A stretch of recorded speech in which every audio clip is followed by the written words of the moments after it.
worked really hard for increased access to mental health care for veterans. That's something really important to me and to Annie Custer. He's protected our public lands and water, and he's worked very hard to improve trade and travel and security at our border with Mexico. And he's had a strong appeal with the youth vote. I read today that during his Senate race, the youth vote turnout increased 500%. So I'm going to get off the stage now, but let's give a huge welcome to Congresswoman Annie Custer. Thank you, Cindy. Thank you, everybody, for turning out. What a great turnout. So I have had a wonderful time introducing a number of presidential candidates, but I'm super excited to be with you all tonight because tonight's candidate is actually a good close friend of mine. Beto O'Rourke from El Paso, Texas, was my colleague from the class of 2012. We arrived in Congress together, and we were there for 3 terms, 6 years. And we actually sat together on the House Veterans Affairs Committee. So we had a chance to sit right next to each other for 6 years of hearings and meetings, and we did a lot of work together. Beto will tell you a little bit more about it, but they had a situation in El Paso where veterans did not have access to their mental health care. In fact, when he first was elected, they had to wait 74 days to even get an appointment. And over 30% of the veterans never got help at all. And they had a very high suicide rate, as we do across this country. So Beto and I had the chance to work together. He passed bipartisan legislation that reflected the urgency of getting care to our veterans. But what I really loved was that he rolled up his sleeves and actually went to work in his home community to change the structure and the situation. He was personally recruiting mental health care workers, psychiatrists, and healthcare workers to come to El Paso. And he'd come in and he'd sit down next to me and he'd say, I think we've got a psychiatrist. I think I can convince him to move to El Paso.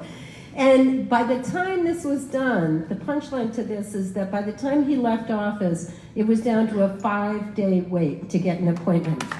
So he's a great thinker, a great leader. He brings people together. I'm so proud. Please give it up for Beto O'Rourke.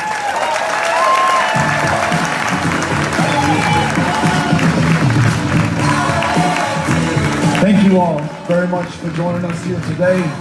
Annie, thank you for the introduction. Senator Rosenwald, thank you for the very kind words and for knowing so much about our part of the world and the service that we tried to provide for El Paso and for welcoming us to your senatorial district. We are grateful. President Jordan and Nashua Community College, thank you for having us in your house. Go Jaguars. Is there a roar or a growl that we make as Jaguars? Okay, teach me that afterwards. To Representative Tulerski of the firm Tulerski and Sons, just met your 2 sons as well. Thank you for being here. Congratulations on your election and the service that you're already providing. This senator, this representative, in part responsible for passing paid family leave so that families can afford, if signed by the governor, we need to keep the pressure up, families can afford to take care of themselves without expense to their income, to their livelihood, to being able to keep a job. And that's so important, and that's a lead that we should follow in Washington, D.C., and I certainly intend to do that. And Annie Custer sat next to her every day on the House Veterans Affairs Committee. And not only did we work on improving access to world-class mental health care at the VA for more veterans, for too many it is still out of reach. And we just learned that the 20 a day that we're losing every day has just been confirmed again. And that's a conservative estimate. 16 of those 20 unable to get care at the VA because they couldn't get in, or they were unwilling because they saw how long the lines stretched. And at some point they just gave up. So care delayed became care deferred, became care denied. It turned into some really tragic outcomes, and it still does.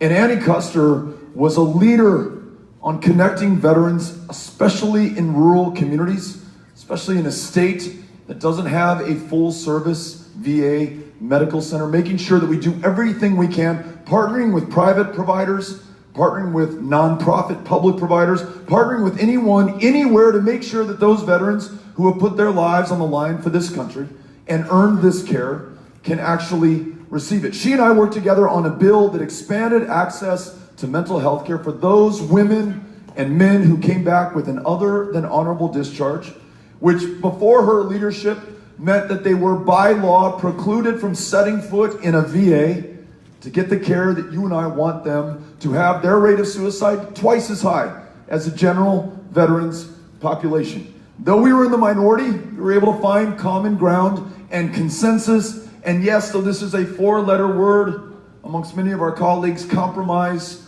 with Republicans to introduce legislation that passed 435-0 in the House, passed the Senate, signed into law by a man with whom we agree perhaps on almost nothing, Donald Trump, but could find enough common ground on this to open up mental health care to veterans with an other than honorable discharge. And then I want to tell you this story. So I was at a town hall like this, held them every single month in El Paso, open to anyone. You could ask any question, level any criticism, raise any idea or proposal. I had a healthy fear going into those meetings. I was going to face my constituents, those whom I served, who put me into this position of public trust, and I was going to account for myself. The votes I had taken, the legislation that we were working on, the progress that we've made or had failed to make. It kept me accountable, made me responsive, and it made me a far better representative than I would have been otherwise. El Paso is home to Fort Bliss, 32,000 active duty service members, the 1st Armored Division, and a population more than 70,000 veterans served out of our VA. So it was not unusual for veterans to come to a town hall to take the microphone, to share with me some of the challenges that they were experiencing, or maybe some of the good stories of being cared for at the VA. A gentleman took the mic at one of these town halls and he said, "I am buying heroin on the streets of El Paso. This journey began with a legally prescribed opioid at our VA, an opioid to which I became addicted. My prescription was cut off with no alternative prescription or therapy or care at all. So I'm taking care of myself and my pain the best that I know how." I told Annie this story. She invited me to a bipartisan task force that she had created, Republicans and Democrats, focused on addressing the opioid crisis in New Hampshire, in Texas, in this country. And not only did we sit and listen to one another's stories and understand that we had a common challenge and a common problem to which we must put everything that we could and put our differences aside to achieve. Thanks to her leadership, she's been able to bring funding to Nashua, to this state and other parts of the country to address substance abuse problems here. So I want to thank her not just for taking the important step of reaching across the aisle, but of actually getting something done, not allowing the perfect to become the enemy of the good, and saving more lives in the process. What a great example and inspiration to me and to others. And just so you know, we spent the last 40 minutes from Concord to Nashua talking about not just Nashua Community College, which she bragged about almost the entire way, but some of the leadership that your state senators and your state reps are taking, ideas that you are pioneering and modeling for the country right here, safe stations, so fire stations where anyone can go in without fear of entanglement in the criminal justice system and get the care that they need if they have an opioid addiction or we have fear of someone overdosing, saving lives in the process, something that we should expand to other parts of the country. She pointed out a pilot program in this state where those who are incarcerated are getting access to mental health care treatment and substance abuse treatment. It can be a model not just for the rest of New Hampshire, but for the rest of the country. When you think about the fact that we have the largest prison population per capita on the face of the planet, and there are comorbidities in those prison populations of substance abuse and untreated mental health care challenges, know this, that when we release people who have not received any meaningful care while they have been in our custody, we are almost ensuring that they will come back into our care and custody at public expense, never fully well enough or able to live up to their full potential, reveal their genius to this country, do the things they were placed on the planet to perform, the school that they could have attended, the job they could have held, the taxes they could have paid, that fair share of the burden that they could have shouldered so that it would rest a little bit lighter on the rest of us, the jobs they could have created, the families that they could have been the heads of. All of that lost to all of us, y además, to add insult to injury, we are paying through our taxes for their incarceration and their future incarceration until we stop the cycle. I'm so grateful for her courage, for her bravery. This isn't easy to talk about. In a country where so many of us are saying, throw the book at them, lock them up, turn our backs on them. They're bad people. They did bad stuff. We don't care about them. No, they're our fellow Americans, our fellow human beings. They deserve our respect. They deserve to be treated with dignity. They deserve a shot at success if we will just give it to them. So, Annie, just know that I want to follow your lead. I would love to be a partner with you in the White House to make sure that we get mental health care and substance abuse care to everyone, including those who are incarcerated. So again, thank you. You may or may not know or have been to my hometown of El Paso, Texas. I know that at least one of you has been to the state of Texas because I see that Astros hat over here. El Paso, the one city in our state in the mountain time zone, at the foot of the Rocky Mountains, base elevation of 4,000 feet, in the middle of the Chihuahuan Desert, connected to Ciudad Juarez, Chihuahua, Mexico, forming the largest binational community in the Western Hemisphere. 3 million of us speaking 2 languages, from 2 cultures, who have 2 histories, who form one people, not divided but joined by the Rio Grande River, forming something far greater and more powerful than the sum of our parts or the number of people. El Paso, Texas today, and for the last 20 years, one of, if not the safest cities in the United States of America. Not despite the fact that we are a city of immigrants and asylum seekers, people from the world over. In fact, a quarter of those with whom I live were born in another country, chose us, found a home in El Paso, and their very presence has made us stronger and more successful, and yes, safer and more secure, helping us to understand and to demonstrate to the rest of the country that you don't need a $30 billion, 2,000-mile, 30-foot high wall. You don't need to militarize our communities, send 5,500 service members to the border. You don't need to put kids in cages and deport their moms back to the deadliest countries on the face of the planet. Security can be purchased not through walls and militarization. It can be found when we treat one another with the respect that we are owed as human beings. When folks don't fear law enforcement, they're going to report crimes, testify in trials, serve as witnesses, make our communities safe, as they have done in El Paso. When folks can come out of the shadows, who are already contributing so much to this country's success, they can contribute to their full potential. Imagine more than 1 million dreamers, not just the students in the classroom, but very often now the teachers in the classroom, not just being defended by those who are serving in Afghanistan and Iraq tonight. They are serving in Afghanistan and Iraq tonight in any meaningful way, just as American as anyone else in this room, in this country, in our lives. And yet they fear deportation back to a country that they've never known, whose language they do not speak, where they may no longer have family, where if they are successful, their success will accrue to that place and that country, not New Hampshire, not this country, not El Paso, not Texas. So if we are going to meet the challenges by our perspective and our history and our understanding of our values and our reality here on the ground in Nashua, where I learn from President Jordan that we have a number of immigrants, first-generation immigrants, attending this institution, or my community of El Paso, or wherever you may be from in the United States, if we're going to make sure that we rejoin those families who have been separated, never take a kid from another mother who's traveled 2,000 miles and is at their most desperate and vulnerable moment,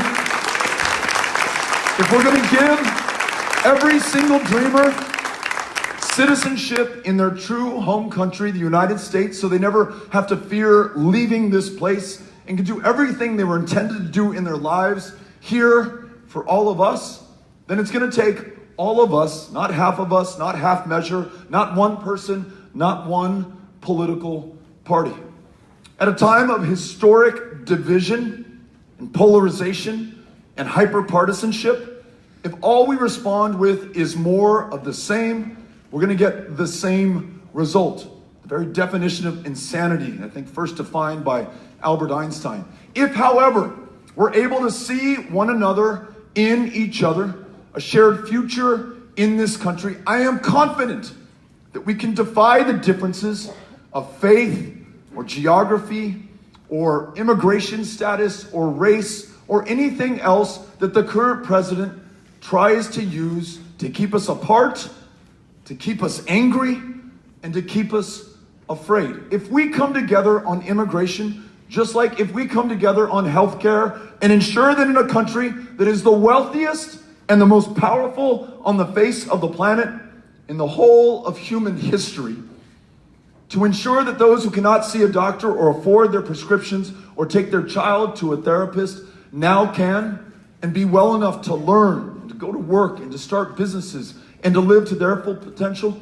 If we can come together as a country to make sure that this economy works for everyone, because you cannot work full-time in New Hampshire or Texas and earn $7.25 an hour and put food on the table, a roof over your heads, medication for your kids, and pay back those student loan debts. You have to work 2 or 3 jobs in this state and in mine to make that happen. If we can ensure that women are paid what men are paid for doing the same work in the same number of hours, if we can ensure that you cannot be fired for your sexual orientation, as you can in so many states still in this country, and if we guarantee that if you are ready to earn and want to join an apprenticeship, learn a trade or a skill that will allow you to live with purpose and function in your life and command a living wage for the rest of it, if your job has been automated out of existence and you want to return to the workforce, or you finished raising your kids at home and now you want to earn a paycheck out in the workforce, I want to make sure that in a country that has diminished the power of unions over the last 30 years, that we strengthen them again and provide a pathway for every American to be career ready, at the same time that we want every graduating high school senior to be college ready. And ready not just to learn, but to be able to afford to do that. Investing in community colleges like this one by making sure that they are free for every single American. Making sure that 4-year degrees are being obtained without taking on debt that is crippling, especially in this state. I've learned, because I've listened to you now on this second visit, that you hold more student loan debt per capita than any other state in the union. I've learned that your higher education costs are driving young people out of this state. After everything that you have invested in them, in their K or pre-K through 12 education, in their quality of life in communities like Nashua, in the parks and the street lights, the libraries, all of that investment now is somewhere else in another state, returning a profit to some other people. And this state, I was told today, is now the second oldest in the country, having a hard time attracting young people back here to perform the jobs that you are creating, but that are not filled anymore. So if we want to meet that challenge, not only do we stop digging the hole by making higher education affordable, but we begin to forgive the debts for those who will dedicate their lives to public service, the public school educators in those classrooms where we need them, those 45,000 unfilled positions in the VA. If you're willing to dedicate your life to a community in an in-demand, underserved profession, especially if you are serving kids, the next generation, or those generations that have served this country, then let's invest in you and wipe clear that debt. Let's also refinance the existing debt for those who can no longer bear it. Of the $1.5 trillion that we have outstanding right now, 10% is in default because it is no longer bearable. A drag not just on those who have the debt, not just on their families, but on our economy as a whole. So this is a public investment that will produce public good if we're willing to do it. And then on the greatest challenge of them all, climate, and the fact that this planet has cooked 1 degree Celsius just since 1980 over pre-industrial revolution levels, and that is responsible, not God, not nature, us, our own emissions, our own inaction in the face of the science and the facts and the truth. For the floods that we see in Houston, 58 inches of rain fell from the sky in 2017. It was a landfall record for as long as we've been keeping them in North America, and it was the third 500-year flood in just 5 years. So folks had not finished rebuilding from the last one before the next one hit. And scientists tell us that those floods, those storms, these droughts, these fires will only become more devastating and more deadly and more frequent and more profound unless we change course now. There are 10 years left to us as a civilization, as a human race within which to act, to free ourselves from a dependence on fossil fuels, to invest wholly in renewable energy from the sun, from the wind, to make sure that farmers and rural communities can do their part by planting cover crops to capture more of the carbon out of the air, to use precision tilling to disturb less of it that's in the soil.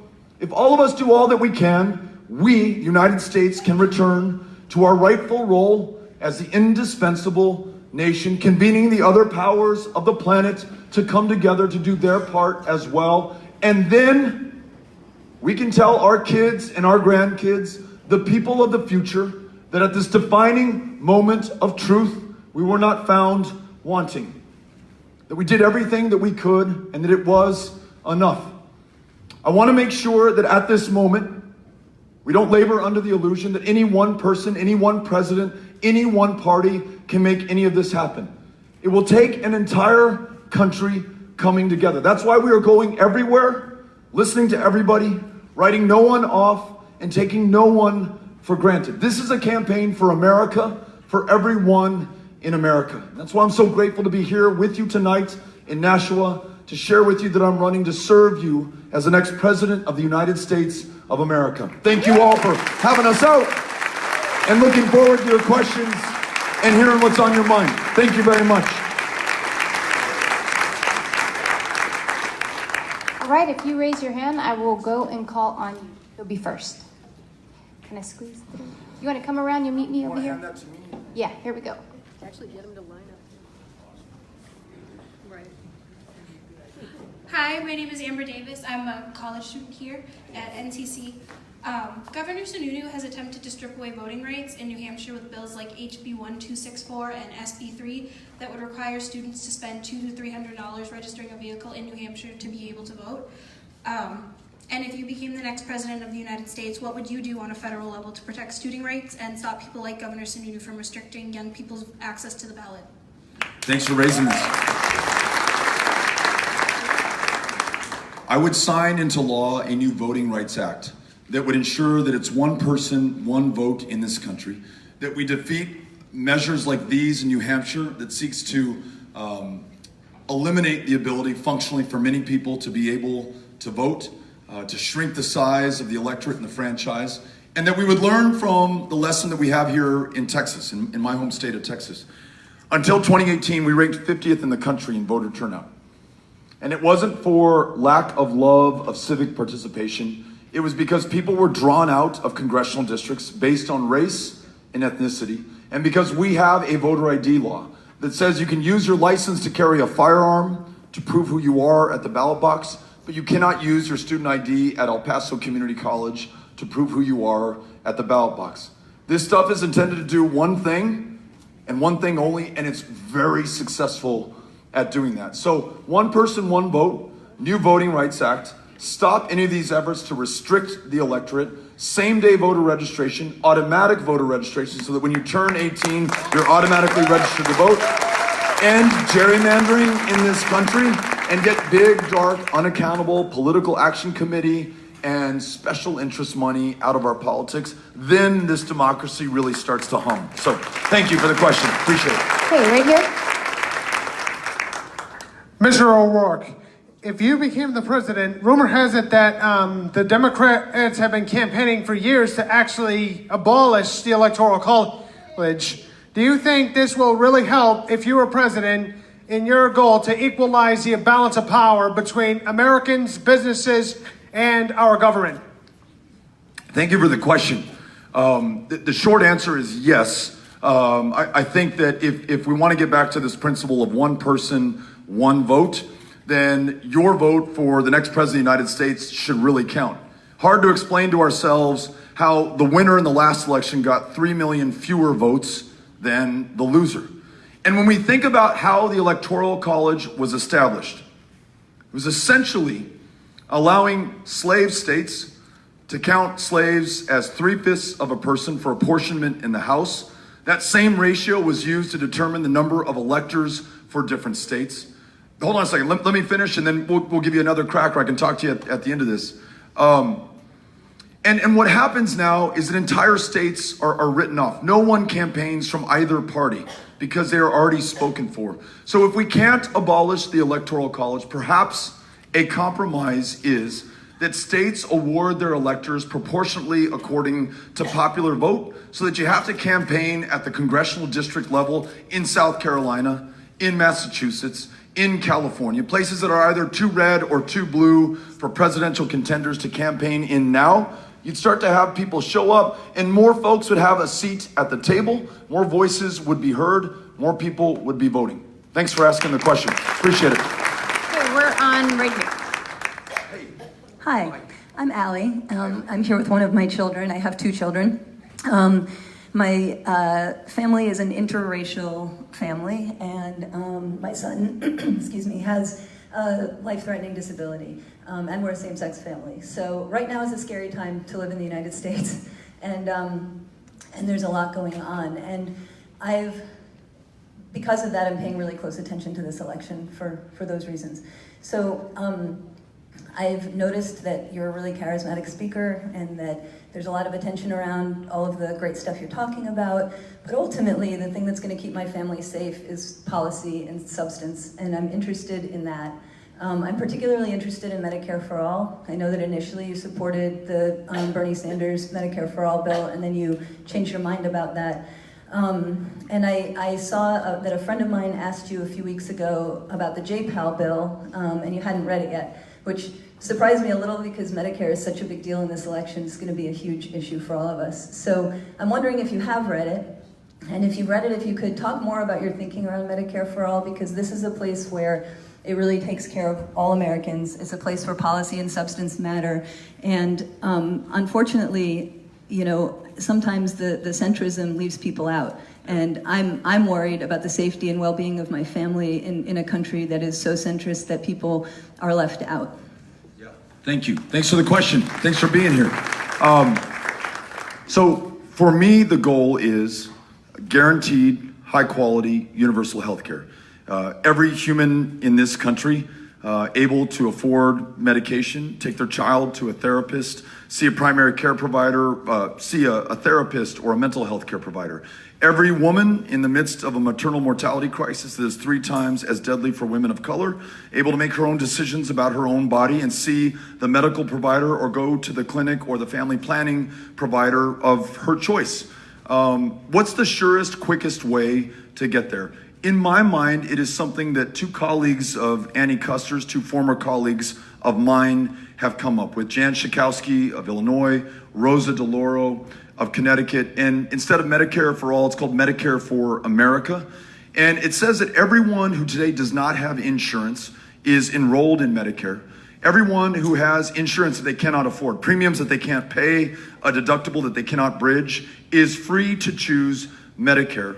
Small business owners and their employees who elect to keep employer-sponsored insurance are able to do that. Unions, and I'm listening to members of unions who have health care plans that they like and don't want to enroll in Medicare, are able to keep those. If we make the commensurate investment in Medicare to make it the insurer of choice, I'm confident that more people over time will choose to get there. Part of my concern is that if we hold out for the perfect, it'll become the enemy of the good. We will not have enough common ground to get to universal, guaranteed, high quality. So in my opinion, that explains the choice that I've made, the reason that I think that is the best path, and the fact that it gets us to the shared goal of everybody being covered, of it being high quality, and of it being guaranteed. Right now, as we know, there are people who have insurance, but their care is not guaranteed because they cannot afford the copay or the premium or the deductible. That's the way that I want to get there. So JFL is the Medicare for All companion bill in the House. Again, I understand the appeal of a single payer that would exclude all employer-sponsored plans. And I think that if we were starting over from scratch and building a healthcare plan from zero, that might very well be the way to go. But given the fact that so many people have employer-based insurance today and like it, if we can allow them to keep that while ensuring that everybody else who does not have care gets it, and those who have substandard plans or care are able to transition, then I think that we've met our needs at a much lower cost and much more quickly, at least politically, than if we held out for single payer. So I understand that we may come down differently on this one, but want to just share with you where I think we can go. So thank you, appreciate it. Okay, here's our next question. Thank you. Hi, my name is Cindy. I'm from Marlborough, Mass. I have a question that really, since it just all came up today and it just came out today with the Mueller report, I really want to know where you stand with that. I mean, Barr lied to us now for months, it seems like. And it's a bigger issue. I mean, Russia, getting into our election. We aren't safe going into 2020. I don't feel that way at all. But more importantly, it's just, we have a president who broke all these laws, and I realize, well, I shouldn't say he broke the laws because they can't force this on an indictment, and maybe that's even a different question. But where do you stand on this whole thing? And have you had a chance to, get into any of it today? Yeah, so I've been able to read really just some top lines, only because we have been at different events throughout the day, and I believe it's 400 pages long, so I'm gonna need some time to read the full report and give you a thoughtful, intelligent answer. But some initial thoughts. We've been able to keep this going for 243 years. 2016 and what we have learned since then is a reminder that nothing guarantees us another 243 or even another year or two. That this democracy was under direct attack from a foreign power. And if you did not have collusion, then there might very well have been cooperation, or there was certainly the Trump campaign benefiting from and calling for the release of information by WikiLeaks and by extension, the Russian government. As George Will, a conservative columnist, said, if you were wondering if there was collusion on that stage in Helsinki, Finland, when the president refused to defend the intelligence community of the United States and instead defended Vladimir Putin, that was collusion in action. And that wasn't a liberal, that was a very conservative pundit saying that. On the issue of obstruction of justice, from what I have read so far of the report, to me, it seems very clear that that was the president's intent. Calling McGahn at home, asking him to fire Bob Mueller from this. And if that were not enough for you, tweeting in broad daylight to Jeff Sessions to end the Russia investigation, firing James Comey, the principal investigator into what happened in our democracy in 2016. And maybe as chilling as all of that is the fact that because our president will not accept the truth or the facts or the findings, he's not protecting this country or our democracy from attacks from that country or other countries going in to 2020. So this extraordinary experiment, a nation founded not on race or ethnicity, as most of the other nations on the planet are, but instead an idea and an experiment that we could freely choose our representatives, and I take it you in New Hampshire are better at that than anybody else on the planet, that this is being compromised and undermined, and that we are still under attack And the person in charge of defending this country will not admit it and may or may not have attempted to work with a foreign power at the expense of this country and our democracy. So I am very concerned. And I think beyond ensuring that we continue to follow the facts and the truth and guarantee that no person is above the law, regardless of how high their position of power or public trust, we've got to defend this democracy, every state, from any further interference going forward. And that's where we get behind our members of Congress, our intelligence community, federal law enforcement, to make sure that if the president won't, at least we can support those who will focus on that going forward. The questions about impeachment hearings, I mean, I'm going to leave that to those members of the House who, as they review those findings, can make that decision. But ultimately, I believe at this point, this is going to be decided in November of 2020 and will inform the choices that we make as a country. So thank you for the question. Okay, here's our next question. Here we go. Sorry, right here. Hi, Beto. Welcome and thanks for coming to Nashua. My name's Elise McDonald. I work in workforce development with refugees and immigrants here in the city. Yep. It's a privilege. Nashua and Manchester are the largest metropolitan area in New England that is not served by passenger rail. It's 43 miles to Boston during rush hour, and it's 2.5 hours on many days for people who are driving. To tie together climate concerns, fighting poverty, and fighting also the graying of the state that you mentioned, passenger rail is just an obvious place to put our energies. How does public transit fit into your infrastructure plan? Makes a ton of sense. The rail corridor that you just defined, for all the reasons that you gave, from pollution to climate, to attracting young people, retaining the young people who are here, making the state more competitive for economic development. It's the same story that we could tell in the desert Southwest, where we want to connect Albuquerque to El Paso to Chihuahua in Mexico, and make the most of who we are and where we are, and then do our part for the next generation. When I was on the city council for 6 years in El Paso, we had perhaps the worst performing transit system in the country. You could get on a bus, but it was not guaranteed to get you to the next destination. And you have a community, one of the poorest urban counties in the United States of America, where so many El Pasoans just don't have a car, don't have a family member or a friend who has the car, depend on that bus to get them to school or to get them to work. If our transit system wasn't working, it was a drag on our community and on our economy. So we invested in it, and it was not inexpensive, but we had a partner, especially in the Obama administration at the federal level, who made that possible. Tiger grants, among other funding sources, that allowed us to turn around Sun Metro.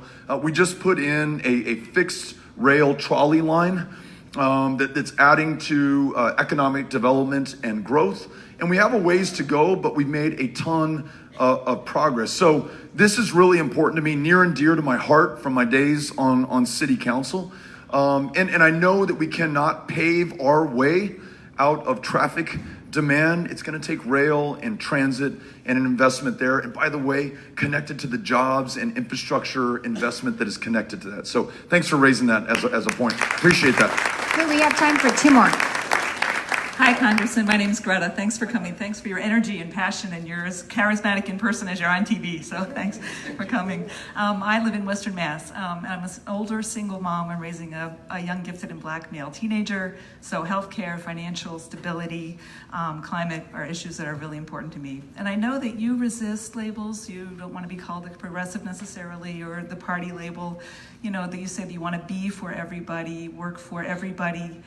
So, my question has to do with, governments, depending who's in power, and parties work for some at the expense of others, right? They serve some more than others. And these are such dangerous times, right? I'm really looking for somebody who will fight for the issues that matter to my family and families like mine. And I look at your record, and it looks like your interests are more aligned with corporate and Republican interest. Despite being from a blue district, 167 votes in opposition to majority Democrats, you supported the Republicans to limit consumer financial protections. When you left Congress, you had the second highest recipient. You were the second highest recipient of campaign cash from gas and oil.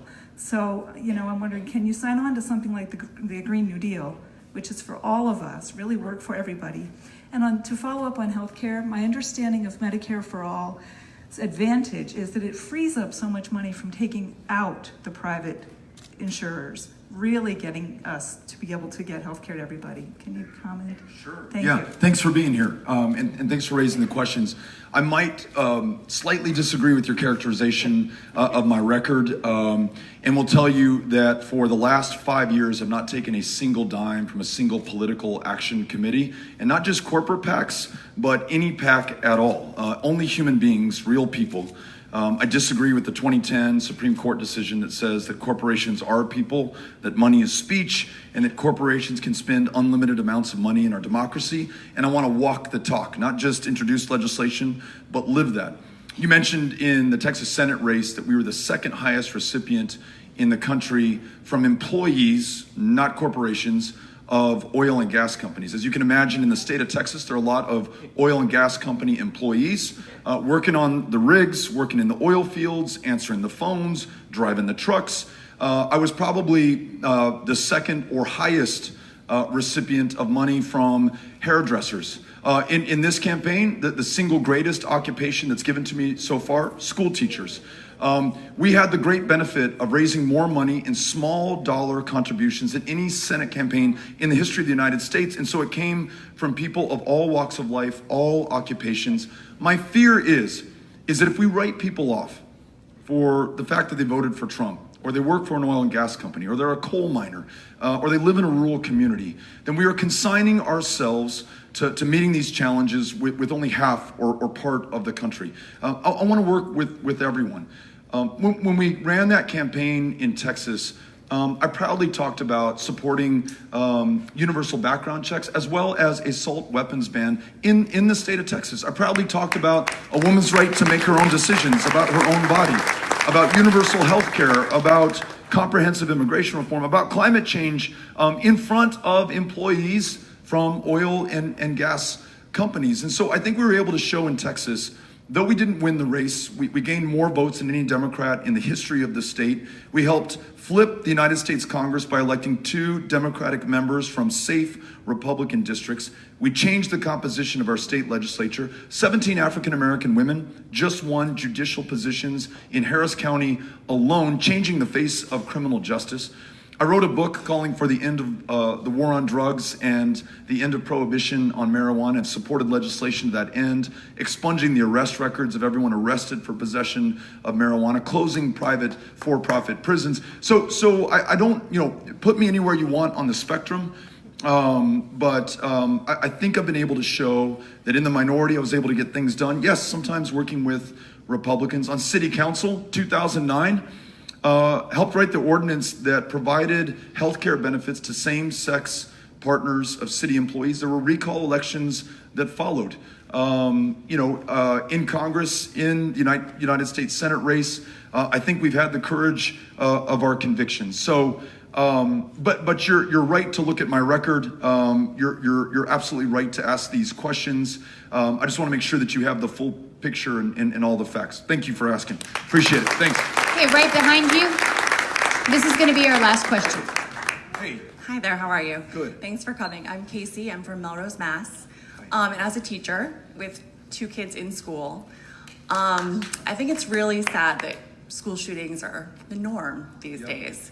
So I'd really like to know more about what you'd like to see as a more sensible gun policy as a nation as we move forward. Yeah, thank you for the question. Thank you for your public service. I'm really struck by school teachers and public school educators who sacrifice so much and so often do not make enough to only have one job. In Texas, about half of school teachers work a second or a third job just to make ends meet.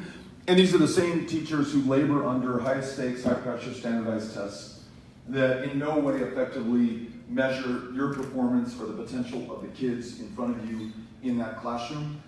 In Texas, the average is, and it might be higher here, about $800 that these underpaid public school educators pull out of their own pockets to decorate the classroom, to provide supplies for the kid who forgot them, a hot meal for that child and free and reduced breakfast and lunch, who does not have a dinner waiting for them at home. And very often they pay for, out of their own pocket, a change of clothes for a kid who only has one pair of jeans and one t-shirt.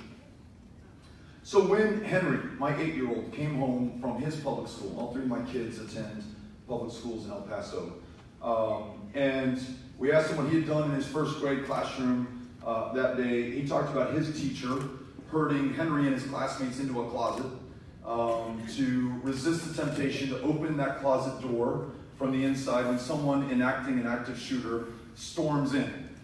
Training them, conditioning them for what to do, what so many teachers and now students think is inevitable. When there was a mass shooting at Santa Fe High School in Galveston County, Texas, one of the most chilling things about it was after the massacre, in the hours after, they interviewed one of the children from the school, put a microphone in front of her face, and they said, were you shocked that a shooter came into your school and just started killing your classmates? And she said, no, I expected it was going to happen at some point. I cannot tell you how many times I have heard stories like that from children. Or the fact that Henry, at 8 years old, it didn't faze him that he just did that. That's what he thinks happens in schools, and that they've got to be ready for it. Or the PTA members who were told to instruct their kids to make noise, to shout, to dance around, to throw books, to create chaos. And when those parents asked why, they said, it'll buy some of those kids a few seconds, maybe 10 or 12 seconds. Some more are going to be able to escape from the classroom. That is so screwed up, so messed up, so wrong, so immoral. We lose more than 30,000 of our fellow Americans to gun violence every year. No other country comes close. And so either we accept this is an act of God, this is our fate, this is our lot, we are inherently evil or violent, or that this is a human-caused problem with a human solution. So here are the solutions that I propose. And many of these came from listening to those students who survived the shooting and those parents who lost kids in Santa Fe, Texas. One, I mentioned universal background checks. Those states that have adopted them have seen a near 50% reduction in gun violence. We know it works. Gun owners and non-gun owners, Republicans and Democrats agree. It's just the complicity and the silence purchased by the NRA and the gun lobby that has prevented us from making progress, from even studying it. They prevented the Centers for Disease Control from even studying gun violence. Banning assault weapons, which were designed and engineered and sold to the United States military because they are excellent at killing people. They're effective, they're efficient, they can do it in great numbers, and that's what they're intended to do. They should remain on the battlefield. They should no longer be sold into our communities because they end up in our schools, in our churches, in our concerts, in our lives. If you own an AR-15, I don't want to take it from you. Keep it. Continue to use it responsibly. I just don't think we need to sell any more of them into our communities going forward. Red flag laws. So if you appear to pose a danger to yourself or to someone in your life or in my life, then I want to make sure that there's a due process to ensure that you don't hurt yourself or anyone else. This makes a ton of sense. Students from Parkland, Florida, after that massacre, they helped to raise the age at which you could buy a firearm in that state from 18 to 21. That makes a ton of sense to me as well. So those are 4 or 5 measures that we could take, and don't let them stop us by saying it won't save every life, because it won't save every life. But it will save more lives, and we can begin to work that number down and continue to see more people thrive in our communities. And I have some hope, really, actually thanks to Annie and her colleagues. They just passed universal background checks in the House of Representatives about 6 weeks ago. I know Annie would give credit to you and others who have stood up at meetings like these and really advocated to ensure that it is top of mind. And so you've got to think in the first months of being in the majority for the first time in 8 or 10 years, after the shutdown finally ended, caused by the president, one of the first orders of business was to pass this. So just know that there's reason for us to have hope, and if we can pressure now their colleagues in the Senate, if we can get somebody else in the White House, we can really begin to make some progress. So thank you for the question. Thank you all for being here.